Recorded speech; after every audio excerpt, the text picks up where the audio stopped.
आओ बच्चों, आज मैं तुम्हें एक आलसी ब्राह्मण की कहानी सुनाता हूँ। एक बार एक गांव में एक ब्राह्मण रहा करता था। भगवान का दिया हुआ सब कुछ था। बच्चे थे, सुशील और सुंदर बीवी थी, बहुत खुश था। लेकिन वो कभी भी काम पर नहीं जाता, बहुत ही आलसी था। उसकी बीवी ने उसे बहुत बार समझाया कि कुछ काम किया करो, लेकिन वो हमेशा टाल जाता। बोलता, काम करने की क्या आवश्यकता है, हमारे पास सब कुछ तो है। बीवी उससे बहुत परेशान रहती थी। एक बार एक साधु महाराज उनके घर पर आए तो उन दोनों ने साधु महाराज का बहुत सत्कार किया। साधु महाराज इससे बहुत खुश हुए और जाते जाते उन्होंने ब्राह्मण से कोई वरदान मांगने को बोला। ब्राह्मण की तो जैसे मन की इच्छा पूरी हो गई हो, बहुत खुश हुआ। बोलता, महाराज एक कृपा कीजिए, मुझे काम करना जरा भी पसंद नहीं। कोई ऐसा आदमी दे दीजिए जो मेरे लिए सारे काम करते हैं। तो साधु महाराज मुस्कुराए और बोलते, तथास्तु, लेकिन एक बात का ध्यान रखना, तुम्हें देखना है कि उसको हमेशा काम मिलता रहे। काम नहीं मिलेगा तो वो नाराज हो जाएगा।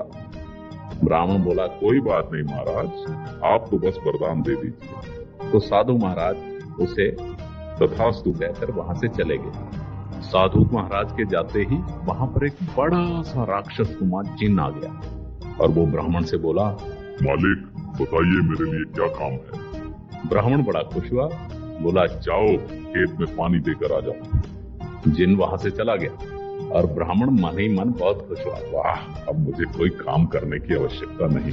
और वो वहां बैठ गया। थोड़ी ही देर हुई थी कि जिन वापस आ गया और बोलता, मालिक मेरा काम खत्म हो गया, अब मुझे और काम दो। तो ब्राह्मण बोलता है, अरे इतने बड़े खेत में तुमने इतनी जल्दी पानी दे दिया, अब मैं तुम्हें क्या काम दूं? तो जिन बोला, फटाफट मुझे काम दीजिए, नहीं तो मैं आपको खा जाऊंगा। ब्राह्मण घबरा गया, बोलता, अरे जिन जाओ जाओ जाओ जाओ, तुम पूरे का पूरा खेत जोत कर आओ। उसने सोचा, अब तो रात भर ये जिन खेत जोतता रहेगा, अब मैं बच जाऊंगा। जिन चला गया। जिन के जाते ही ब्राह्मण खुश हो गया। उसने सोचा, चलो जान छूटी, अब ये रात भर खेत जोतता रहेगा, मेरी तो जान बची। और वो आराम करने बैठ गया। थोड़ी देर बाद फिर से जिन वापस आ गया। बोलता, मालिक और काम चाहिए मुझे। ब्राह्मण बोलता, अब और क्या काम दूं? जल्दी काम दीजिए, नहीं तो मैं आपको खा जाऊंगा। ब्राह्मण घबरा गया, अब मैं क्या करूं? तो ब्राह्मणी उसके पास आई। मैं बताऊं कोई काम? तो ब्राह्मण बोलता है, अरे तुम क्या बताओगी, जल्दी बताओ। तो ब्राह्मणी ने तो जिन को कहा, जाओ जाकर हमारे कुत्ते की पूंछ सीधी कर दो। जिन बोलता है, ठीक है, और वहां से चला जाता है। ब्राह्मण बहुत घबरा गया होता है। ब्राह्मण बोलता है, अरे ये क्या हो गया, मैंने क्या मांग लिया? ये तो बहुत जल्दी काम कर देता है, अब तो मेरे पास कोई काम ही नहीं बचेगा, ये तो मुझे खा जाएगा। ब्राह्मणी क्या करूं? तो ब्राह्मणी बोलती है, अरे ब्राह्मण देवता, आप चिंता मत करिए, क्योंकि अब ये कुत्ते की पूंछ को सीधा करने में लगा रहेगा और वो पूंछ इससे कभी सीधी नहीं होगी। ब्राह्मण मन ही मन बहुत खुश हुआ, अरे वाह, तुम तो बहुत समझदार हो। तो ब्राह्मणी ने उसे वादा लिया कि आगे से वो हमेशा काम पर जाएगा खेत में और कभी भी आलस नहीं करेगा। ब्राह्मण ने कहा, ठीक है, जैसा तुम कहती हो वैसा ही होगा। अगले दिन ब्राह्मण खेतों की तरफ चला। ब्राह्मण ने देखा कि जिन तो अभी भी कुत्ते की पूंछ सीधी कर रहा था। वो खेत पर जाते जाते हंसते हुए जिन से बोला, अरे ओ जिन, जल्दी से काम करो, मेरे पास तुम्हारे लिए और भी बहुत सारे काम हैं। जिन बोलता, हाँ मालिक मालिक, कोई बात नहीं, मैं करता हूँ। और फिर कुत्ते की पूंछ सीधी करने में लग गया। ब्राह्मण मुस्कुराते हुए वहां से चला गया। तो बच्चों, इस कहानी से क्या सीखा? यही कि हमें कभी भी आलस नहीं करना चाहिए और अपना काम खुद करना चाहिए, दूसरे के भरोसे नहीं रहना चाहिए।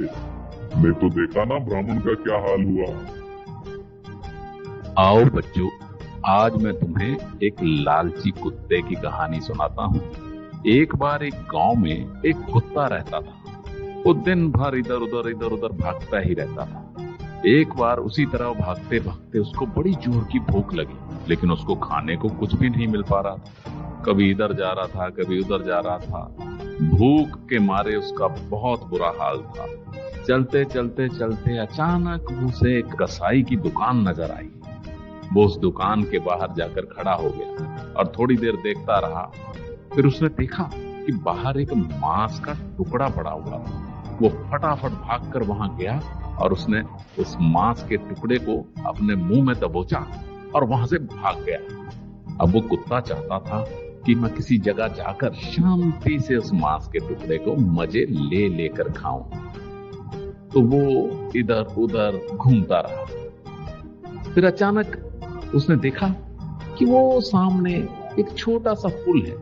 उस पुल के पास जाकर मैं इस मांस के टुकड़े को खाता हूं। वो मांस के टुकड़े को मुंह में दबाकर पुल की तरफ बढ़ने लगा और जैसे ही वो पुल पर पहुंचा तो पुल के नीचे जो पानी बह रहा था उसमें उसको उसकी परछाई नजर आई। उसको परछाई देखकर दूसरा कुत्ता पानी में नजर आया जिसके मुंह में भी मांस का टुकड़ा था।